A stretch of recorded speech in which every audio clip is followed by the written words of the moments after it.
Yo, what's up, YouTube? This your boy, Yo Bay, who say what's up records back at you. This part 3 of the mini-series.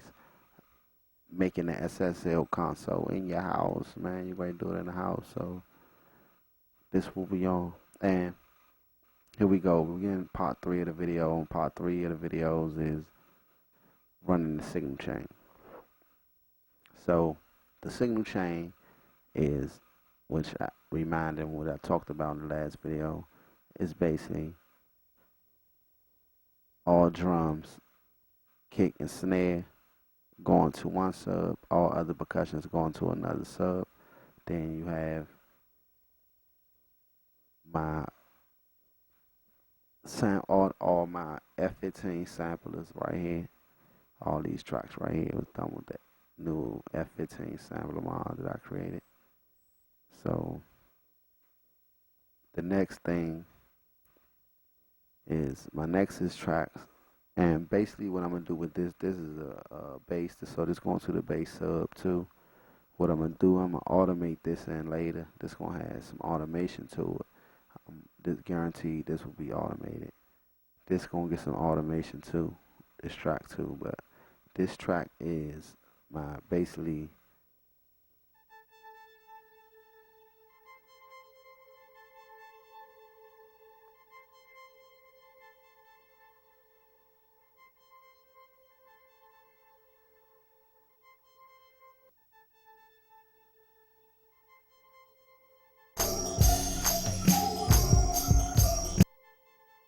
like that track right there. Yeah, that track is gonna drive you crazy, right? When you hear it, when you keep listening to it, you gonna know you keep hearing that. It's one of them sounds. Like, so you get drunk or you get high, you're gonna know you keep hearing this sound and you're gonna know where it's coming from. It's gonna drive you crazy, but that's in the beat. That's what it's doing. It's gonna be at -30, and you really gonna hear it. Especially if you make music, you're gonna hear it off the break. Like, you're gonna hear that sound sitting in there, right? And then this the same thing I'm doing with this bass right here, but then I'm gonna start turning it up in the mix.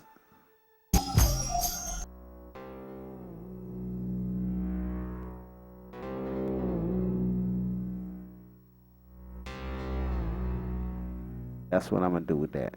I'm gonna automate that.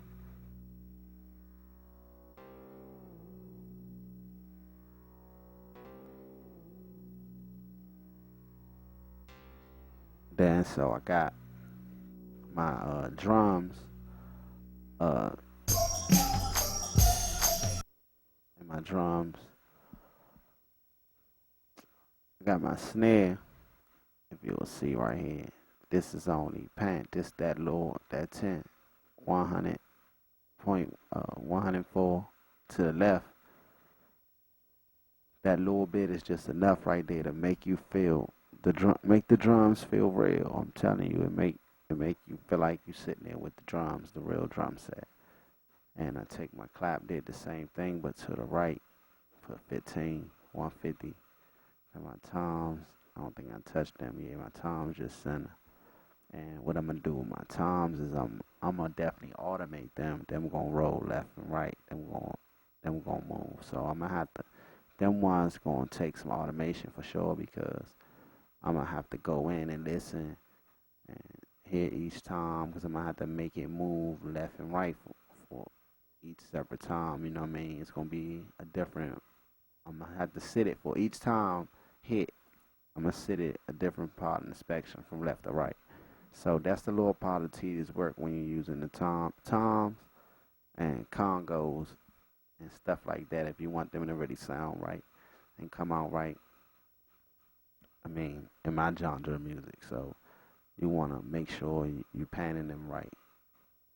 And then I got my hats, crashes, basically everything in here. And then this is just some closed hats that's going on the same tempo as the off beats and the on beat of the snare. And that's pretty much it for the signal chain. Like I say, I got my aux fader. All my auxes going here. They number 4.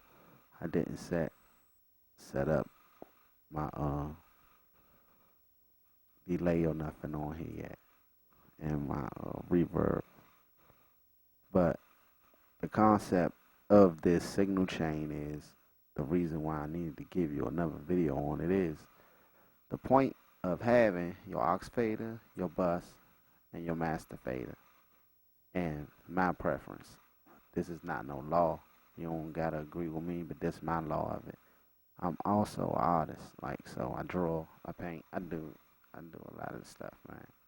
But so in that aspect of looking at this, how I look at this is, first off, these 3 tools that I need to finish it, and I've done everything else to come to these points. With these 3 last tools, it's like already then use my paintbrush and then paint it everywhere with all the big brushes and everything. And now it's time to just go make sure I got all the little detail part straight. And then now this detail part straight. And now all I'm doing is making sure I'm putting all my pictures lined up so everybody look at them right and like all of them. So you got to make them like all of them. That's the whole part of it. You got to put it all together and make them like the whole picture. But the whole picture is all the pictures. So we got all these pictures right here, which is every picture is every track is its own picture. We got to put all these pictures in a museum and make the museum, people want to come to the museum. That's what we want to do. So, and how we going to do that is, the first way you make that work is like the same way if you was to do a room or something. You will be like, all right, this room is going to be what? What you going to do with this room? In this room, I'm going to have all my abstract art. I'm going to have everything abstract. This room right here is going to be basically my art that's tough. It's life. It's what you know, but it's hard. It's the hard side of it, right? And then my master fader is going to be everything we like out of life. All the stuff we like. So this is my museum. You know, I got the hard, the struggle right here. And I got right here is the color, the abstract, the everything that I think and I want, that I imagine. All the imagination is in the aux fader.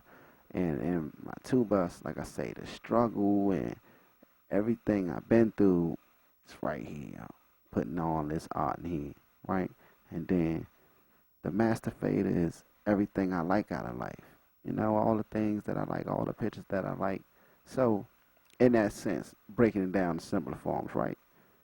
Your master fader is basically all them tracks after you've done all the work to them that you wanted to do, and they all come in here with the sound that you wanted, right? So that's what that is. Your 2 bus, you got all your tracks coming in there, and you doing whatever you wanted to do to them to basically beef it up. This your beef up point. You want to beef up in here, but you want to make this beef sound good too. It can be distorted and everything, but it gotta be good sound and distortion, and it gotta be good sound and color. Then you can go to your aux fader, and your aux fader has gotta be something that you know you will never want it by itself. Your aux fader has gotta be something you would never want by itself. That's the point of the aux fader for real. The real reason is like, you're not just gonna eat butter, but you want butter on your toast. That's the concept of the aux fader. You gotta look at it like that. Like, you always gonna need butter for your toast, but you ain't just gonna eat butter straight up. You gonna eat some bread straight up, right? You know what I mean? That's the raw material that's coming through the aux fader before it get butter on it, right? You gonna eat that straight up. You be like, all right, this is all right, but it could be better if it had some butter. See, this it right here. The aux fader is the butter, man. You gotta have your butter. So now you got all of them together. Now the key point is, once you got all of them running, you gotta make sure you meshing them against each other. And like I say, that's the hardest thing to do in this DAW if you didn't understand it and you don't know. If you don't got a 6x6 or nothing, you're not able to solo it and work with it by itself. If you're not able to work with your aux and your sub by itself and just hit them by itself, it can get troublesome at times because, like I say, the first thing you want to do is get everything sounding the way you like it and then mix it in. Get it sounding the way you like first, where your ears like it, and then mix it back in. So you're going to need to solo this out and do it. I mean, I did a lot of tracks where I had the aux disc running the whole time in it, and I never got to solo it out.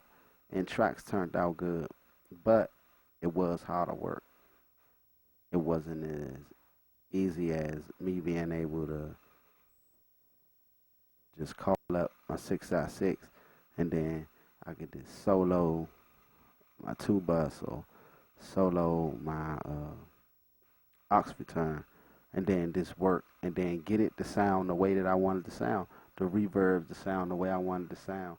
The delay to sound the way I wanted to sound. Instead of you thinking it's sounding right and because it's mixing with the mix, but instead of knowing, and when you get to go listen to it by itself, you will know that, yeah, alright, that do sound good, but it's not enough to display this. There's no way I can display this aux, but it sound real good, but it's not powerful. Your aux supposed to sound real good, but not supposed to be powerful enough to be played by itself, because that's what your 2 bus gonna do. Your 2 bus gonna be the beef.